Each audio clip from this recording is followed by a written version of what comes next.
కేంద్ర ప్రభుత్వ సంస్థలు ఇచ్చిన నివేదికల ప్రకారం ఒక నిబద్ధత కలిగిన సుప్రీంకోర్టు రిటైర్డ్ జడ్జి ఘోష్ గారిని దీనికి ఒక కమిటీకి వేయటం జరిగింది.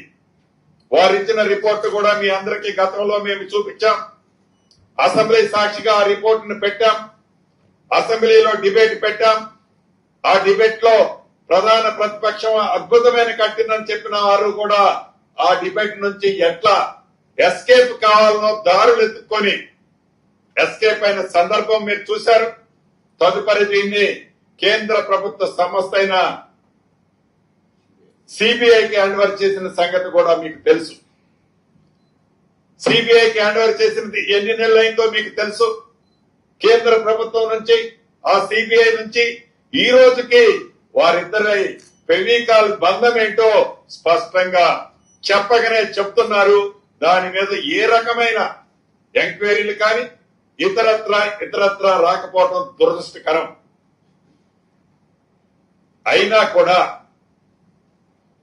అనేక పర్యాయాలు గౌరవ ముఖ్యమంత్రి రేవంత్ రెడ్డి గారు కానివ్వండి, నీటిపారుదల శాఖ మంత్రి వర్యులు ఉత్తమ్ కుమార్ రెడ్డి గారు కానివ్వండి, అధికారులు కానివ్వండి, ఈ గోదావరి పరివాహక ప్రాంతానికి సంబంధించిన ప్రాజెక్టుల విషయంలో ఈ కాళేశ్వరంతో పాటు ఏదైతే తుమ్మిడి హట్టు దగ్గర ఆనాడు ఖర్చు పెట్టిన సుమారు 11,000 పైగా కోట్లు ఖర్చు పెట్టిన ఆ ప్రాజెక్టుతో పాటు దిగువన కట్టిన సీతారామ ప్రాజెక్టు విషయం కూడా ఎక్కడ కమిషన్లు ఎక్కువ వస్తాయో, ఎక్కడ మోటార్లు పంపులు కొంటే మనకి వాళ్ళకి ఎక్కువ కమిషన్లు వస్తాయో అటువంటి వర్కులే టేకప్ చేశారు తప్ప ప్రతి నియోజకవర్గానికి 1,00,000-1,50,000 ఎకరాలకు ఆయకట్టు ఇస్తామని చెప్పి ఈ ఆయకట్టు ఇస్తామన్న దగ్గర ఎక్కడా కూడా ఒక పిల్ల కాలం కూడా ఆనాటి ప్రభుత్వం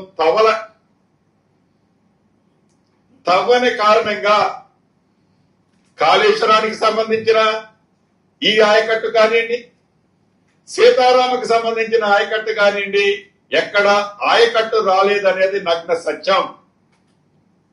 ఇవన్నీ పదే మా ఇరిగేషన్ శాఖ మంత్రి వర్యులు గౌరవ ముఖ్యమంత్రి గారు అనేక పర్యాయాలు అసెంబ్లీ సాక్షిగా చర్చిద్దాము రండి అంటే కుంటి షాకు చెప్పుకొని అభద్రతా భావనతో ఆనాడు 8వ అద్భుతం అని చెప్పిన మహానుభావుడు కానివ్వండి, వారు బావమరుదులు కానివ్వండి, ఈనాడు చర్చలో పూర్తిగా పాల్గొనటానికి వారు చెప్పాలనుకున్నది చెప్తారు. ఏదో ఏలు వంక వచ్చింది, కాలు వంకర ఉందని అసెంబ్లీ నుంచి బాయ్కాట్ చేసి వెళ్లిపోతుంటారు.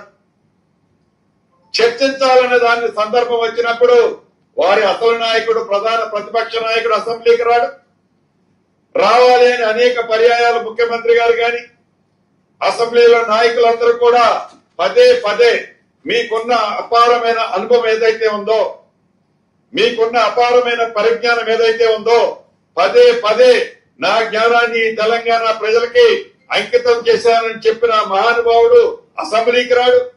వారు తయారు చేసిన ఇద్దరు బావమరుదులు కూడా హక్ చేసిన అంబోటెడ్లలాగా అసెంబ్లీ లోపల అసెంబ్లీ బయట రంకెలేయటం తప్ప, ఒంటి నిండా విషమ నింపుకొని కక్కటం తప్ప నిజాలని నిర్భయంగా ఒప్పుకోవటం కానీ, చేసిన తప్పుని తప్పు అయిందని కానీ, తప్పు కాకపోతే ఇది మాది రైట్ అని కానీ ఏ రోజు చెప్పటానికి వారికి సాహసం లేకనే అసెంబ్లీకి రాకపోవటం, వచ్చిన అసెంబ్లీ అయిందాక అసెంబ్లీలో ఉండకపోవటం కారణం అదే.